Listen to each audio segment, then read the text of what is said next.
guys, and welcome to a new series. As you could probably tell by the title and the opening credits, this is Dino Pet.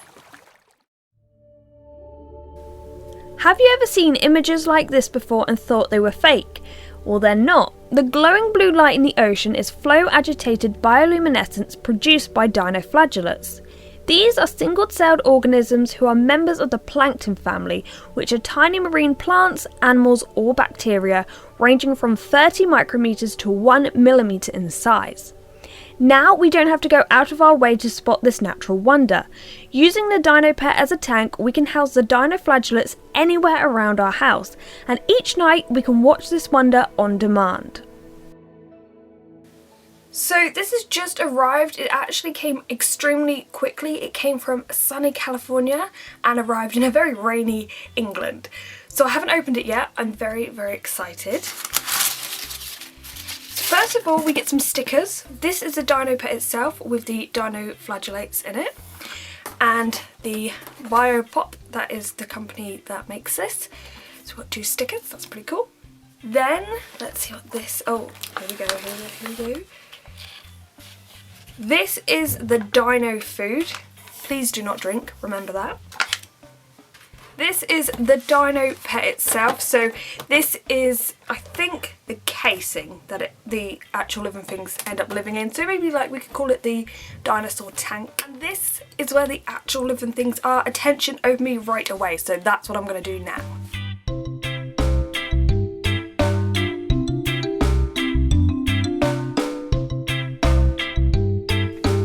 So the tinfoil thing that came in, I think that's to regulate the temperature so it doesn't get too hot or too cold.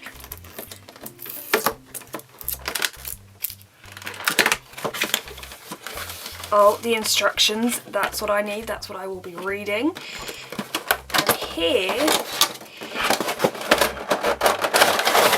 is the tank itself. So it's actually a lot bigger than I thought it was going to be, which is really cool. It's obviously in the shape of a dinosaur.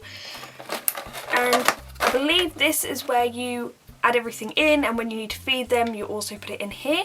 So we won't need this right now, but I'm going to have a quick run through the instructions. So now you can put the pouch of dinoflagellates straight into the Dino Pet if you like, but for me, because they've travelled quite far, I'm going to let them settle for a day or two. I'm going to leave them in a well-lit area. So my room's pretty well lit and they need 10 to 14 hours of daylight and 10 to 14 hours of darkness. So you can split it down the middle and do 12 hours of each. You don't want to put them in direct sunlight. You don't want them to overheat or anything. If you don't have a well-lit area, you can use fluorescent bulbs or LEDs as long as they don't overheat. And the dinoflagellates can be kept in room temperature just fine. So it's the next day, it's actually in the evening, as you can probably tell it's quite dark.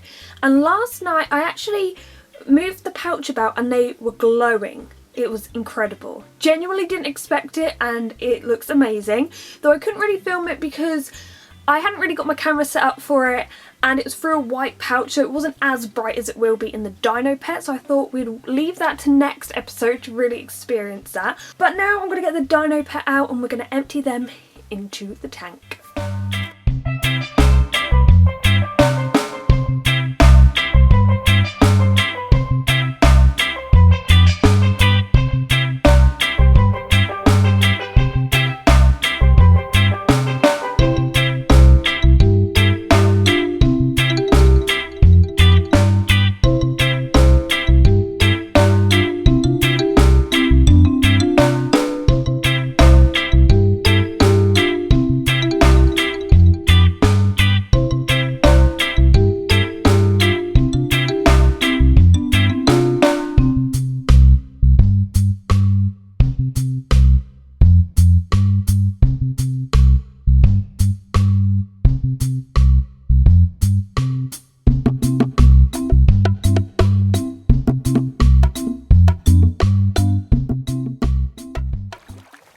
So as you saw last night, I filled up the Dino Pet. I tried to fill it up as much as possible. You don't have to fill it totally up, but I tried to because I didn't want to shake it up and then some of the dinos get stuck here and then they may dry out and die. I thought that was kind of harsh. So I tried to fill it up as much as possible. There's a little air bit here.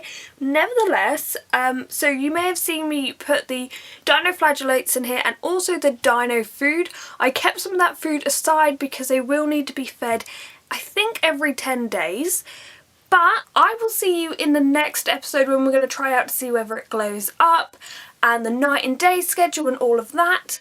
But I hope you've enjoyed this first episode. Remember to subscribe so you don't miss an episode.